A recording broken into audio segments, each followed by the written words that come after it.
Assalamualaikum Bapak Ibu Guru, rekan-rekan saya, calon guru penggerak. Demikian pemikiran saya tentang video Ki Hajar Dewantara.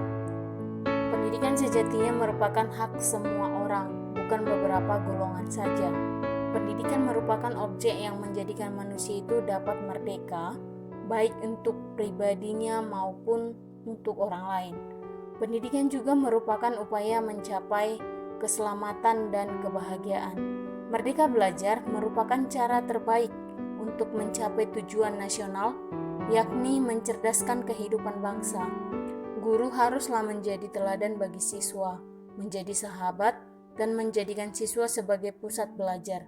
Siswa dapat belajar dari berbagai sumber dan mengolaborasinya menjadi bekal pendidikan.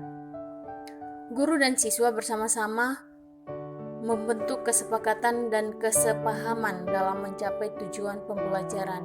Diskusi dan presentasi merupakan bagian penting dalam menciptakan perubahan bagi siswa. Harapan bangsa akan terkabul. Demikian pemikiran saya terhadap video